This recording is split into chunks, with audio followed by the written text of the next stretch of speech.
Hello दोस्तों, I hope you are doing great. और आज से शुरू हो रहा है फोकस के technique.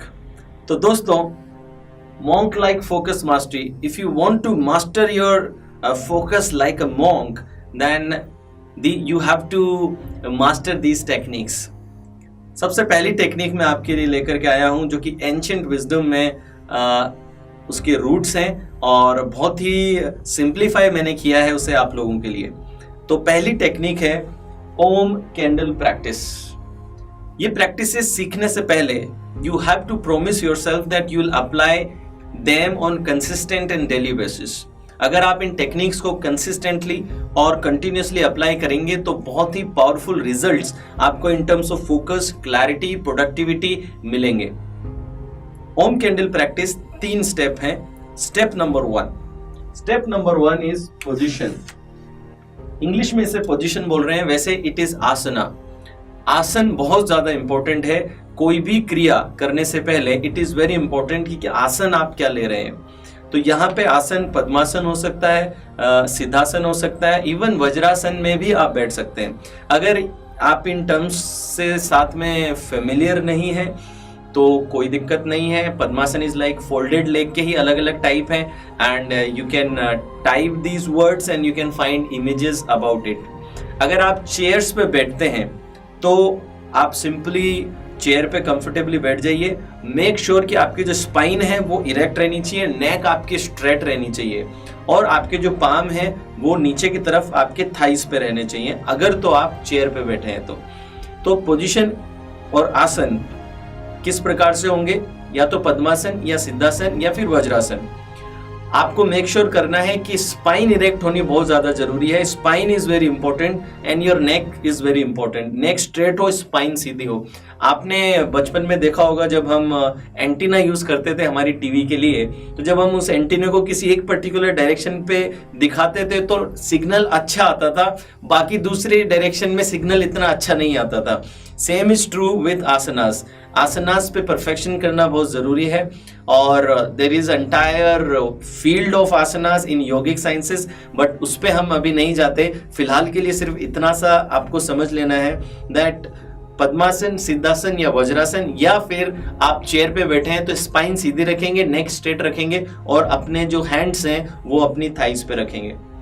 So the first step is आसन। सही आसन में आपको आ जाना है। एक बार आपने सही आसन पकड़ लिया, एक बार आप सही आसन में आ गए, उसके बाद में the next thing is chanting ah, ooh and अम। जैसा कि नाम है ओम कैंडल प्रैक्टिस, तो यहाँ पे इसको आ, ऊ और अम, ये 3 बेसिक फाउंडेशन, बेसिक फ्रीक्वेंसीज जिससे ओम शब्द बना है वो आपको चैंट करनी है। अब देखिए, ये इसका कोई रिलीजियस सिग्निफिकेंस नहीं है। Don't consider it as a religion thing, it's a pure scientific technique that I am giving you. I am not promoting any kind of a religion or something. This is very helpful in your focus, so don't connect this thing with any kind of religion. आप आ, ऊ और अम जब chant करते हैं तो क्या होता है मैं आपको बताता हूं। जनरली लोग आपको सिखाते हैं कि आप फोकस या कंसंट्रेशन एक्सरसाइजेस में ओम इस तरीके से आपको चैंट करना है, लेकिन इसमें थोड़ा सा वेरिएशन आपको लेकर के आना है। जो बड़े गुरुज हैं और जो एक्सपर्ट्स हैं इस एरिया में, उनसे मैंने सीखा है कि ओम डायरेक्टली बोलने के बजाय आप अगर आ, ऊ एंड अम इसको बेसिक फ्रीक्वेंसीज में अगर बोलते हैं तो इसका बेनिफिट आपको ज्यादा मिलता है। और इसके फायदे देखिए क्या है, और इसका थोड़ा सा साइंस हम समझते हैं कि जब आप आ बोलते हैं, सपोज आप मुंह खोल करके आ बोलते हैं, तो आप देखेंगे कि आपको वाइब्रेशन अपने नेवल पॉइंट में एक्सपीरियंस होंगे। पॉज दिस वीडियो, इस वीडियो को पॉज करके एक बार आ शब्द का उच्चारण करके देखिए, चैंट करके देखिए आ शब्द को, और आप देखेंगे कि आपको जो वाइब्रेशन है वो नेवल पॉइंट में आएंगे। आ के बाद में ऊ का उच्चारण आपको करना है। जब आप ऊ का उच्चारण करेंगे तो हार्ट में, संस्कृत में उर इज हार्ट, तो जब आप ऊ बोलते हैं तो आपके हार्ट रीजन में, आपके लंग्स और इस वाले चेस्ट रीजन के अंदर आपको वाइब्रेशंस महसूस होंगे। और लास्ट चैंट है अम। जब आप अम बोलेंगे तो आप देखेंगे कि आपके ब्रेन एरिया के अंदर आपको वाइब्रेशन इस्तेमाल होंगे, या फिर ब्रेन एरिया में आप उसको सेंस करेंगे। तो आप ये करके देखिए, पॉज दिस वीडियो, पहले आ बोलिए, मेक श्योर आपका मुंह पूरा खुला हो जब आप ये कर रहे हो। मैं एक बार आपको करके दिखा देता हूं। आ, तो I am feeling vibration in my naval point. When I से ऊ,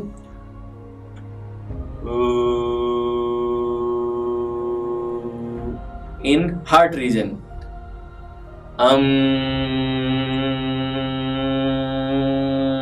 in the brain region। Similarly अब आप इसको एक बार ट्राई करके देखेंगे और देखिए जरा आपको जो वाइब्रेशन है वो वाइब्रेशन कहाँ महसूस होते हैं। आई होप आपने ये कर लिया। और अगर आपको ऐसा लगा कि वाइब्रेशन नेवल पॉइंट में, ऊ में तो हार्ट में आया और अम में ब्रेन में आया, लेकिन आ बोलते समय नेवल पॉइंट में नहीं आया, इसके दो रीजन हो सकते हैं। पहला, तो आपने पूरा मुंह खोल के नहीं बोला, तो पूरा मुंह खोल के आप बोलिए तो आपको यहाँ पे वाइब्रेशन महसूस होगा। दूसरा रीजन ये हो सकता है कि आप बहुत शेलो ब्रीदर हैं, बहुत छोटी सांसें आप लेते हैं, इस वजह से आप लंबी सांस नहीं ले पा रहे, इसलिए नेवल पॉइंट एक्टिवेट नहीं हो रहा। तो इस केस में आप क्या कर सकते हैं, पहले 5 से 7 बार गहरी सांस भर के और उसे इनहेलेशन और एक्सहेलेशन कीजिए और उसके बाद में आप बोलना शुरू कीजिए। तो मैंने देखा है कि जब 6 to 7 लंबे इनहेलेशन आप कर लेते हैं और उसके बाद में करते हैं तो आपको आ अपने नेवल पॉइंट पे सुनाई देने लगता है या फिर सेंस होने लगता है। क्लियर? सो यहां पे इंपॉर्टेंट चीज देखिए, इंपॉर्टेंट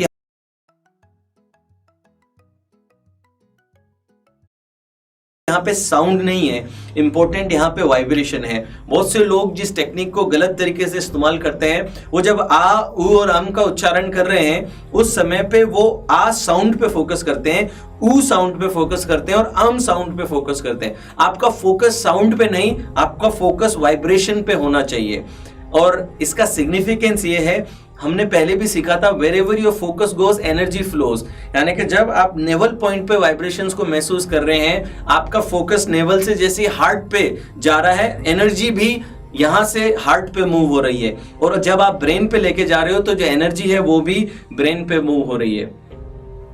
ऐसा पाया गया है कि जब आप एनर्जी को अपने ब्रेन में लेकर के जाते हैं तो जो आपकी प्रीफ्रंटल कॉर्टेक्स है, स्पेशली जो फ्रंट पार्ट है आपका ब्रेन का, जो कि रिस्पॉन्सिबल है सेल्फ कंट्रोल और फोकस के लिए, मैं आगे भी इस पे बात करूंगा जब मैं मेडिटेशन की बात करूंगा, बट फिलहाल के लिए सिर्फ इंट्रोडक्शन दे देता हूं। आपका जो फ्रंट ब्रेन है, प्रीफ्रंटल कॉर्टेक्स, ये प्रीफ्रंटल कॉर्टेक्स बहुत एक्टिवेट होता है इस एक्सरसाइज करने के बाद में और आपका फोकस बहुत अच्छे से बनने लगता है। तो पहला स्टेप ये रहा, टेक अप योर पोजीशन, अपना आसन लीजिए। सिद्धासन हो सकता है, पद्मासन हो सकता है या वज्रासन हो सकता है। चेयर पे बैठे हैं तो स्पाइन सीधी रखेंगे, नेक स्ट्रेट रखेंगे और अपने हाथों को अपनी थाइस पे रखेंगे। सेकंड, आ, उ और अम का उच्चारण करेंगे। आ आपको नेवल में वाइब्रेशन होगा, उस पे ध्यान रखना है। उ में आपको हार्ट में होगा, आपको हार्ट पे ध्यान में रखना है। और अम जब आप बोलेंगे तो आपको ब्रेन में होगा, वहां पे आपको फोकस रखना है। की लर्निंग ये है कि फोकस साउंड पे नहीं, फोकस आपको वाइब्रेशन पे रखना है। जितना ज्यादा वाइब्रेशन पे फोकस रखेंगे उतना बढ़िया आपकी एनर्जी मूव होगी और आपकी जो प्रीफ्रंटल कॉर्टेक्स है वो एनर्जाइज होगी। ये सेकंड स्टेप मैंने बताया। अब थर्ड स्टेप देखिए जरा क्या है। थर्ड स्टेप है स्टेबलाइज द फ्लेम। अब थर्ड स्टेप में आपको क्या करना है, एक कैंडल इमेजिन करनी है कि आपके यहाँ पे या तो आपके फोरहेड पे, अगर फोरहेड पे कुछ लोग इमेजिन नहीं कर पाते तो आपको अपने से थोड़ा सा दूर एक कैंडल इमेजिन करनी है और इमेजिन करना है कि उसका जो फ्लेम है, जनरली आप कैंडल इमेजिन करते हो तो जो फ्लेम है वो फ्लिकरिंग होती है। आपको आंखें बंद रखते हुए उस फ्लेम को स्टेबलाइज करने की कोशिश करनी है और ऐसा देखना है कि जैसे फ्लेम बिल्कुल स्टेबल है, या तो यहाँ पे स्टेबल है या फिर आपसे थोड़ी दूर कैंडल है और उस कैंडल की फ्लेम कंप्लीटली स्टेबल है।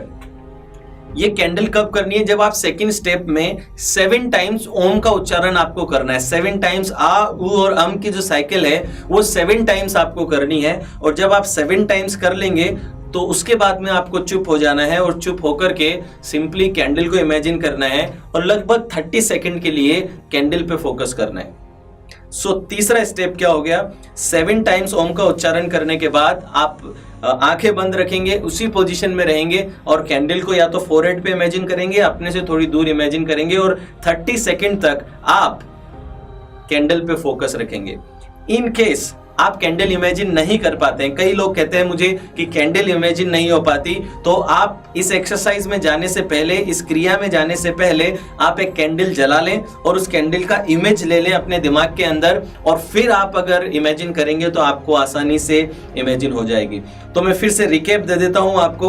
ओम कैंडल प्रैक्टिस बहुत ही पावरफुल प्रैक्टिस है अपनी कंसंट्रेशन पावर और अपने फोकस को बढ़ाने के लिए। इसमें 3 स्टेप होते हैं। पहला स्टेप है आपकी पोजीशन या फिर आपका आसन। सिद्धासन हो सकता है, पद्मासन हो सकता है, वज्रासन हो सकता है, और अगर आप चेयर पे बैठते हैं तो सिंपली आप अपनी स्पाइन सीधी रख के, नेक स्ट्रेट रख के, पीछे किसी का सहारा ना लेते हुए और अपने हाथों को अपने थाइस पे रख करके आप ये आसन में आ सकते हैं। सेकेंड स्टेप, आ, उ और अम, इसका उच्चारण आपको करना है। आ नेवल पॉइंट पे होगा, उ हार्ट में होगा, और अम जो है वाइब्रेशन आपको ब्रेन में महसूस होंगे। आपका फोकस साउंड पे नहीं रहेगा, आपका फोकस जो रहेगा वाइब्रेशन पे रहना जरूरी है। अगर नेवल पॉइंट पे आपको वाइब्रेशन नहीं आ रहा तो मुंह खोल के आप बोलिए थोड़ा, और डीप ब्रीदिंग 5 to 6 टाइम कर लीजिए। पहले 7 टाइम्स आ, उ, अम का उच्चारण करना है इनिशियली। आप विथ प्रैक्टिस इसको 14 और 21 तक भी लेके जा सकते हैं, मगर पहली ही बार से 14-21 पे मत ले जाइए, क्योंकि अनकंफर्टेबल फीलिंग आ सकती है और डिस्कंफर्टिंग लग सकता है, और हो सकता है कि आपकी सांस फूलने लगे और आपसे हो ही ना। और जब डिस्कंफर्ट की या अनकंफर्टेबल फीलिंग आपको आएगी तो हो सकता है आप इसको कंटिन्यूअसली प्रैक्टिस ना करें। तो इस वजह से आप ये ध्यान रखेंगे कि 7 टाइम्स ही आपको करना है, और नेक्स्ट आपको इमेजिन करना है कि एक कैंडल आपके सामने है और उसकी फ्लेम को आप स्टेबलाइज कर रहे हैं 30 सेकेंड तक। दोस्तों ये बहुत ही पावरफुल एंशिएंट विजडम से ड्राइव की गई एक्सरसाइज है, और मैंने अपने स्टूडेंट्स में ड्रास्टिक इंप्रूवमेंट देखा है जब इन्होंने इस टेक्निक को अप्लाई करना शुरू किया। और मुझे बहुत सारे लोगों ने ईमेल लिखे, फोन किए कि कितना सिग्निफिकेंट इंप्रूवमेंट इस एक्सरसाइज को करने से उनकी लाइफ में आया है। और इसमें बहुत ज़्यादा दिन भी नहीं लगते, विदिन 28 डेज आपको रिजल्ट मिलने लगता है, आपके फोकस में इंप्रूवमेंट आपको दिखने लग जाता है। लेकिन एक चीज हमेशा ध्यान में रखिए, प्रैक्टिस का कोई सब्स्टिट्यूट नहीं है। आज से ही इस टेक्निक को, ओम कैंडल क्रिया को आप प्रैक्टिस करना शुरू कर दीजिए, और देखेंगे कि अगर आप रेगुलरली इसको करेंगे तो बहुत पावरफुल आपका फोकस बनेगा, आपकी प्रोडक्टिविटी राइज होगी, आपकी मेंटल परफॉर्मेंस बढ़ेगी, आपकी विल पावर और सेल्फ कंट्रोल बहुत ज्यादा फास्ट हो जाएगा। सो एग्जीक्यूशन और नॉलेज दोनों के बीच में गैप नहीं रखना है। आज से ही या नेक्स्ट डे मॉर्निंग से ही आपको ये शुरू कर देना है। टाइम का कोई कंस्ट्रेंट इसमें नहीं है, सुबह करें तो बहुत अच्छी बात है, और 3 से 4 मिनट इस क्रिया में लगते हैं, यानी कि रोज आप 3 से 4 मिनट तो अपने लिए निकाल ही सकते हैं। भूखे पेट करना है, सुबह के टाइम करें तो अच्छा है, बाकी किसी भी टाइम पे करें कोई दिक्कत नहीं है, मगर मेक श्योर कि आप इसे रोज करें। Thank you so much. अब मैं आपसे मिलूंगा अगली टेक्निक के साथ नेक्स्ट क्लास में।